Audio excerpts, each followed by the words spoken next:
Hey there, welcome back to another video. This time around, it is my review of the 1994 film Natural Born Killers. Now, before I get around to sharing more of my thoughts on this film, I want to give a special shout out to Brian for requesting this review. And if there's another film, TV show, or topic that you would like to see me discuss in the future, feel free to donate to my PayPal. The link will be in the video description down below, and I'll try to get to it as soon as I possibly can. Now, Natural Born Killers is one of those films that I find to be quite the conundrum. There are things about this movie that I love and I honestly admire, but then there's other things about this movie that bring me ire, frustrate me, and ultimately make it so I'm not really as big of a fan of the film as I honestly want to be. It's one of those movies where it really does create a rather divisive reaction. And it's not always this, oh, you love the movie or you hate the film. I think with this movie, at least for me, the dichotomy or the dynamic that's going around in my head when it comes to this movie is one of love and hate, because it represents things about cinema that I absolutely love and admire, and then it represents other things that I abhor and I really don't like. So it just makes for a very contentious kind of affair, so to speak, when it comes to my connection with this film. Now, to me, it's one of those movies that embraces chaos far too much. This is a film that would have benefited immensely from more balance, more measured amounts of chaos. And this path to chaos all starts with the director, Oliver Stone. Oliver Stone is the one that's responsible for this film's over-the-top, turned up to 11, and in-your-face visual style. Every sequence, every frame of this film is either shot at a Dutch angle, it either uses a different form of film entirely, it uses a lot of green screen stuff where you have a bunch of different sort of things going on in the background during certain sequences, like you have footage from another movie in the background or footage from some kind of other event, or it's absolutely unbridled chaos visually. The way that it's lit, the way that it's shot in terms of the different techniques that he displays, whether it's zooms or pans or slow-mo, everything is just pure insanity. And that's deliberately done to represent how Oliver Stone views the media. Oliver Stone sees the media as this kind of over-the-top, always over-sensationalized behemoth. He sees the media as this kind of entity. So that's how he shot his film. This is all a decision that was made deliberately. And there are times where this works brilliantly. Like the shot with Mickey and Mallory, where they're standing in front of the camera and there's this image that's superimposed that says too much TV. I think it's like another, I think it's like a film. It's like a projector. It's like a projector screen with something that says too much TV, and it essentially becomes emblazoned around their chests. And there are other moments like that where it really does create a very effective bit of satire or subtext in a very creative way. There are also moments where the just crazy visuals also enhance the film in terms of its action, the violence, which is hyper stylized, and when it comes to various other sequences, just to make them pop more. You see, I really like unique filmmaking. I really am drawn to that. And there are a lot of scenes in this movie that are really quite spectacular visually. And I think Stone did a great job with some of those scenes. But because of the lack of balance, after a certain point, the visuals become less illuminating and they become honestly quite irritating because he just doesn't have an off switch. There's never a moment where things are able to linger. You know, things are able to last in your mind for longer than just a quick flash. So it doesn't really have as much of an impact visually as I feel it could have.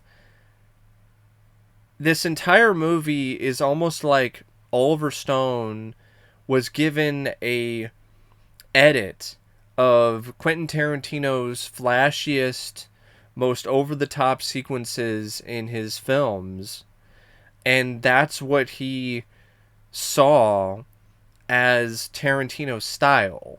So then he decided to make an entire movie with this amped up, turned up to 11 Tarantino-esque style. And it's not really accurate to what Tarantino does. And it's also something that just doesn't really work as a whole. It's the kind of thing where if you look at some of these shots and some of these moments in the film in a static fashion, if you just take a screenshot and you look at it, you're able to appreciate a few more nuances or some other things involving the visuals more than you necessarily would if you watched the film, because everything is just constantly thrown at you. And after a certain point, it becomes tiresome. And after a certain point, you just want the film visually to take a break, to take a breather, so you can take things in better, so things will actually have a longer, more lasting impression. So yeah, there are times where I absolutely love this direction. I love the style. But then there's other times of this movie where I'm not a fan of it. And it's such a divisive feeling that this film gives me. It's not that I hate the movie, because I like a lot of things about it. It's not that I hate Oliver Stone's direction either. But it's just one of those things where I just can't say that I love it outright, because there's just all these different things that just don't work for me on the same level.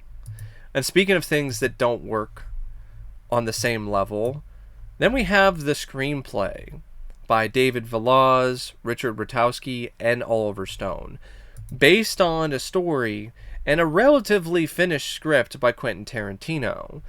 Now, Tarantino shopped this script around to multiple different studios, and really in a lot of ways he used this script to get his foot in the door in Hollywood a little bit further, and that succeeded. That definitely paid off for him.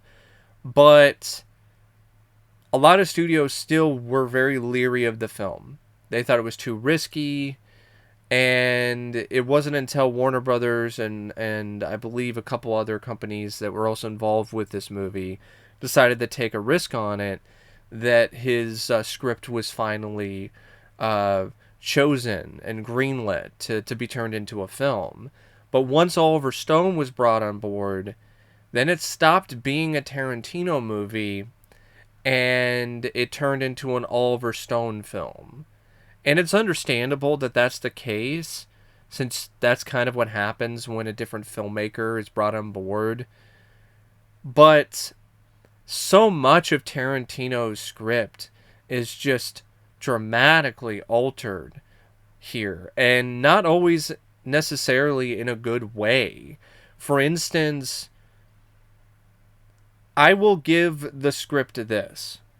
The shift from a more ensemble piece to a story that focuses on two protagonists in Mickey and Mallory, I think that was a wise decision. I think that really did help the film stand out a bit more and made the film a little bit more marketable to audiences, and definitely made it a movie that had a little bit more of a visceralness to it, because of the fact that these two were now up front and center, and they weren't just a part of a ensemble. But because of that, the film suffers from being hypocritical in terms of its message. And so does Oliver Stone. Oliver Stone took Tarantino's script, which was full of some aspects of subtext. It had moments where it talked about violence in the media and other things, but it wasn't overly political. Stone comes in and then turns it into a political story, where it becomes this big, grand shotgun blast to the face of media for overly sensationalizing violence and violent killers.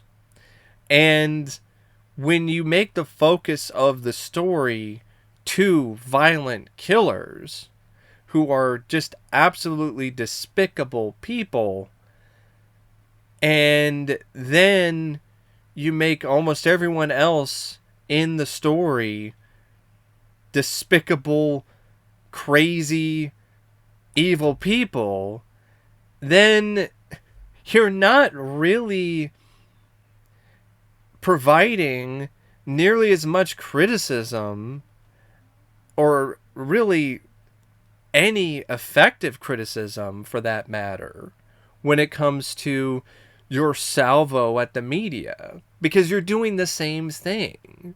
So it becomes very hypocritical. That's why I wish this wasn't even a political film. I didn't even try to hammer home that message. It was just a over-the-top crazy ride of carnage, instead of trying to be this political movie at times. I don't buy it because it's so 100% hypocritical. And I don't like that Oliver Stone in interviews, even to this day, seems to really not understand that, or really thinks that critics are in the wrong for pointing out how hypocritical the film is when it comes to his screenplay and his view of the politics in it. And I'm like, dude, like, it is 100% hypocritical. I keep saying that because it's not one of those things where it's only like a little percentage. It's 100%. It's so hypocritical, it might even be 110% hypocritical. Because this film is arguably even more violent than a lot of the news broadcasts at the time. It's arguably even more sensational. So, who are you to make this statement with this kind of film? It's just something that becomes a total fallacy, in my opinion. But I do like the way that Mickey and Mallory are portrayed for the most part. They are, in a lot of ways, a 90s demented take on Bonnie and Clyde. They are a match made in hell. They work well off of one another. The script gives a lot of great moments for these two characters to shine. And it does a great job making you really get why people who watch the media become infatuated with these killers because of the way that they're portrayed, and how there's a certain coat of paint that's applied to them to scrub away some of the rough edges, or really try to showcase them as something more than just two despicable, devilish psychos. And speaking of psychos, that leads to another problem with the script. There's too many psychos. There's too many villainous characters. And that leads to the script having very little depth when it comes to the characterization, or when it comes to the film story. It's one of those movies where you can really look at the script and see a lot of the film's biggest flaws. And it all comes back to Oliver Stone. He's the one that wanted that. He chose the film to have these elements. He changed the characters of Warden McCluskey and Detective Jack Scagnetti and Wayne Gale. He changed them from what they were in Tarantino's script to characters that were more caricatures than anything else. They weren't really characters anymore. They were caricatures. They were devilish, evil cartoons. I mean, he gave them all the depth of Snidely Whiplash in Dudley Do-Right. Like, it's one of those things where this film really needed more balance. Not just with the visuals, but also with the script. And how you would have provided that is have some of these characters provide some sort of contrast to Mickey and Mallory. Whether it's Wayne Gale, the TV personality, whether it's the warden, whether it's the detective that's trying to stop them. Don't make them all varying different degrees of egotistical or insane, because that makes Mickey and Mallory not very unique. And that also leads to a lot of other problems that I have with the script. And it leads to that lack of depth. There really isn't a lot of depth to these characters. They become less interesting. And it makes the film less interesting as a result. Because everything just starts to blend together. Everyone's just a varying degree of either egotistical or nuts. And there isn't really any in between. Now, that's not to say the script doesn't have moments of brilliance. For instance, the way that it juxtaposes Mallory's home life with a demented, twisted version of a 50s sitcom like I Love Lucy, that's pure genius. That was handled brilliantly. There are also other moments where you have bits of genuinely great satire of the way that the news would really sensationalize killers and how that affects the mindset of people on the outside or audiences who watch these broadcasts or see the headlines. So there are some moments where it really does deliver when it comes to the idea and the concept of the film, and really does provide some genuine positives. The insane carnage that took place during the prison riot, the lines of dialogue that Mickey said to the camera that incited the riot itself. There are some absolute bang up great bits of writing, but then there's other bits that suck. They really do. And that's what makes this script so frustrating and so disappointing. I don't understand the approach that Oliver Stone and the other writers had. You could have had the best of both worlds. You could have taken Tarantino's script and made Mickey and Mallory the focus, but really retained a lot of the things that made these other supporting characters so much more dynamic.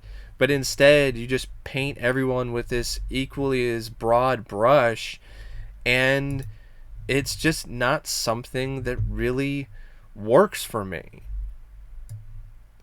The film does feature a really great cast, though, and some mostly fantastic performances. I mean, there are some performances here which I think are a little bit too hammy or not consistent enough, but as a whole, I will say that this is a really strong cast. I mean, Woody Harrelson as Mickey Knox, he's magnificent. You can't take your eyes off of him.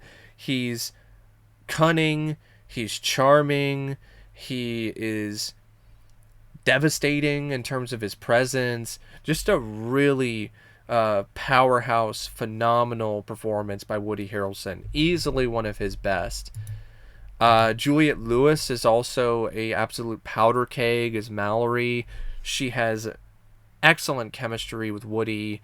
You really do buy that these two are madly in love with one another and will do anything for one another. Like they will sacrifice anything and go to any length so that they can be together. Robert Downey Jr., his performance honestly exemplifies the entire movie, how uneven the film is, because there are moments with his performance where you're like, that's some of his finest work, but then there's other moments where he's so overly intense and so over the top that you think he should be nominated for a Razzie instead of an Oscar. You know, it's that kind of thing. And I don't know if it was the cocaine or what, because there's some moments with Robert Downey's performance in this, with RDJ, where it honestly seems like he was coked out of his mind. So coked up that he couldn't even see straight. And a lot of those scenes are during the prison riot. And maybe it was just the way that he was asked to act by Stone, but I honestly believe Stone was stoned when he did this movie too. I mean, that would explain a lot of the visuals and some of the decisions that he made when it comes to the writing, because he was stoned out of his mind. But yeah, Robert Downey Jr. at times is brilliant, but then at other times, not so much. But his best moments are still better than Tommy Lee Jones's cartoonish performance as Dwight McCluskey. The thing is with Tommy Lee Jones's performance, it's so bad it's good for me. Like, I loved it. I was very entertained by it. But man, it was pure cringe. It was proto Two-Face from Batman Forever. That's really what it was. Tom Sizemore, he's more measured here as Jack Scagnetti, but there's still some moments where he's hamming it up. Rodney Dangerfield was a revelation as the scumbag father, Ed, of Mallory, because it was such a different kind of role for him, and he did it so well. You hated this guy. He was an absolutely loathsome piece of shit. And he was played by one of the most endearing and likable comedians of his time. He had a few other actors and actresses that were also in the film, but like Stephen Wright, speaking of comedians, he played a doctor, Dr. Emil Reingold, who had a little bit role. You had Balthazar Getty, who played a gas station attendant. Eddie McClurg is in this. She played a character named Mrs. Wilson.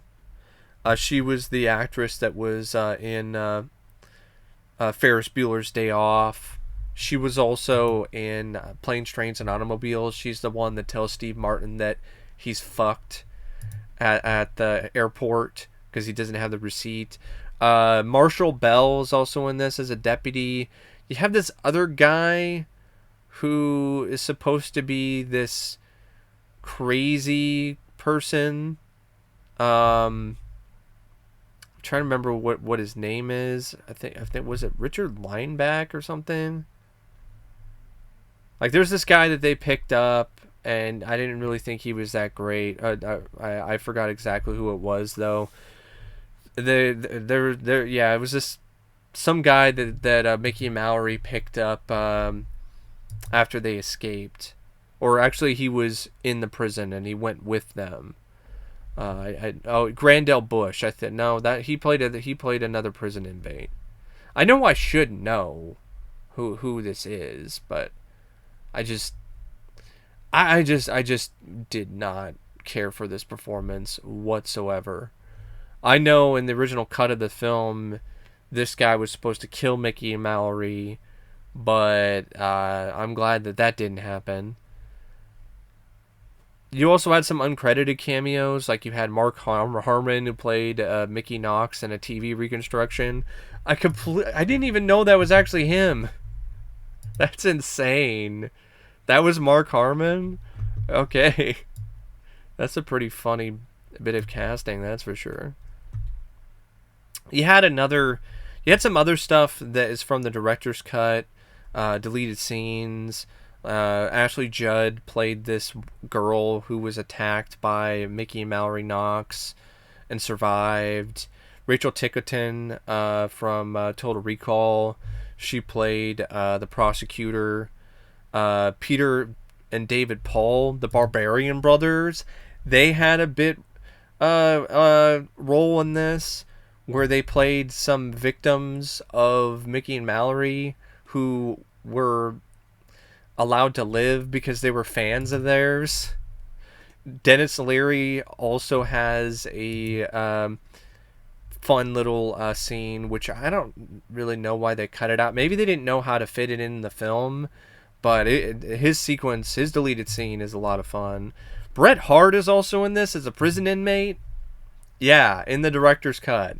Bret the Hitman Hart is in Natural Born Killers. But yeah, good cast. Even though some of the performances are definitely not as good as others. Some nice cinematography by Robert Richardson. It matched Oliver Stone's chaotic viewpoint well, and it did make some sequences every now and then have a little bit of an extra flavor to them, or flair. Speaking of flair, the editing by Hank Corwin and Brian Burdan added so much flair to this film, and even though I don't love this movie, I legitimately love the way it's edited. Even though it's chaotic and it's all over the place, I just love the technique that's employed by these editors, because it is just pure skill and it's really amazing. This is some of the best editing that I've seen when it comes to any movie, because it's so complex and the difficulty level is off the charts to just insert so many scenes from different angles and different perspectives and just really create such a sensory overload.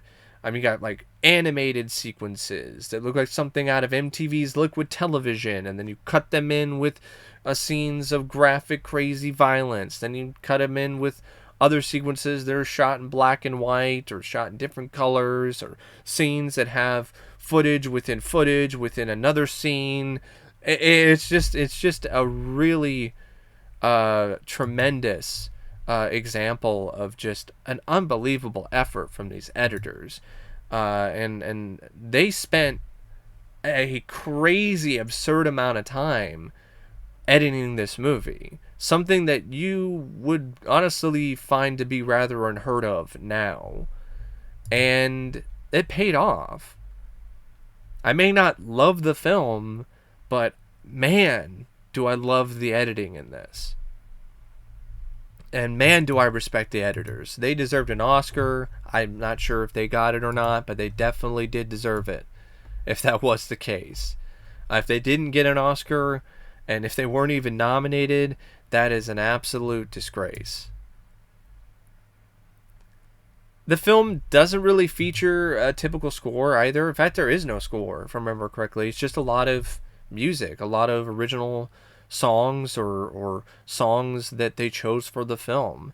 And some of these songs work very well. They fit the film in a fashion that really does benefit the scene that they are in. But then there's other sequences where I'm a little indifferent on the song choice, and then there's other ones where I didn't really think it worked that great. But it's still something that I do feel was a good choice. It was a good, inspired choice to have this film that's trying to be a salvo against the way media is representing violence and killers, and to use songs and to really use a lot of the stuff that media itself would also use in the same context, especially when it comes to other films that would glorify killers like Mickey and Mallory Knox. The film, though, does have some pacing problems. It's 119 minutes, and that's the theatrical version. The director's cut is even longer. I much prefer the theatrical cut of the movie. The director's cut has some stuff that just really drags the film out, and some of the stuff is kind of fun and interesting to watch as a deleted scene, like the Dennis Leary monologue, or the bit with the Barbarian brothers. But if you insert those in the movie, it makes an already long movie even more laborious to sit through. And another reason why it has so much pacing problems is because there's not a lot of depth to the characters for the most part after you get past Mallory's backstory. Because once you get to that point, you don't really get to know that much about a lot of the other characters in the film, other than their traits or their sins, so to speak. And that just makes things not as engaging. And then things just start to run together. And then for a film that's just constantly on full speed ahead all the time, when that kind of thing happens, well, it actually does the opposite. It starts to slow down and doesn't really move as well as it should, even though it's just constantly going at super speed, and it's always in your face, and it's always over the top, and it's just always up to 11. That can become tedious after a certain point, because the tricks start to wear off. They start to wear thin. The next time the director or the editor pulls a rabbit out of the hat, so to speak, and tries to provide a flashy visual or some spurt of violence, well, it doesn't really have the same impact, and then you start to get kind of bored with it. So that's honestly why the film, despite how the fact that it's just constantly going and going and going like it's the fucking Energizer Bunny, it's slow paced at times, despite all of that, despite its best efforts, at least to me personally. But yeah, I really don't know what else to say about Natural Born Killers. It's a film that's full of some absolutely spectacular sequences. It makes for quite the spectacle, but it also makes for a movie that is quite the spectacular failure when things don't pan out, when things don't work out as well as they should, and when the film doesn't live up to its full potential. But I still highly recommend the movie for anyone who hasn't seen it, because it's worth at least one watch for how truly unique and genuinely crazy it is. This is some absolutely mad filmmaking at work here. It's the kind of stuff you don't see very much of anymore. And for a film that has the title Natural Born Killers, It definitely is a very unnatural entry in its particular genre. Anyway, thanks for watching my review of Natural Born Killers. And as always, thanks for watching, and I'll see you later.